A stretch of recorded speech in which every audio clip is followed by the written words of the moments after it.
Welcome to MBA Now. I'm Rob Van Raphorst. With us today is Jamie Woodwell, our Vice President of Commercial Real Estate Research, here to talk about a few new reports that we have out. Jamie, thanks for joining us. Thank you, Rob. Jamie, let's start with our 2015 multifamily lending report and talk about how 2015 was a record year and what was some of the reasoning behind that. Sure, thanks, Rob. Our report came out a couple of weeks ago, and what we saw was about 2,800 lenders doing about $250 billion of multifamily lending in 2015, so a record year by far. Some of the key drivers there, on the demand side, we had strong property fundamentals, we had improving property values, and we had a strong transactions market.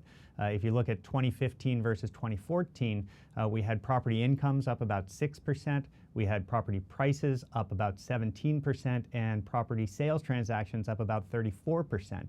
All of those helping drive the 28% increase we saw between 2014 and 2015 in multifamily mortgage lending.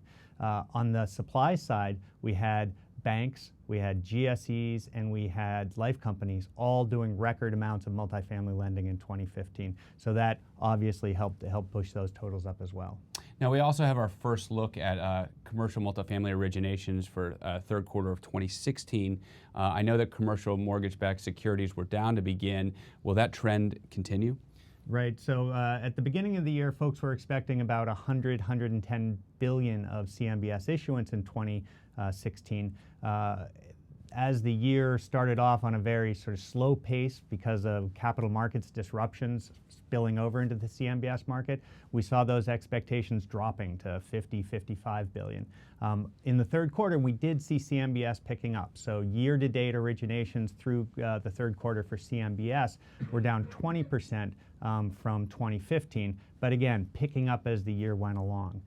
When you look at other capital sources, we've got life insurance companies, banks, GSEs, all running above last year's record paces for each one of those capital sources. So through the first 3 quarters, total commercial multifamily mortgage bankers originations were actually up 2% from the first 3 quarters of 2015. So on pace for a record year this year.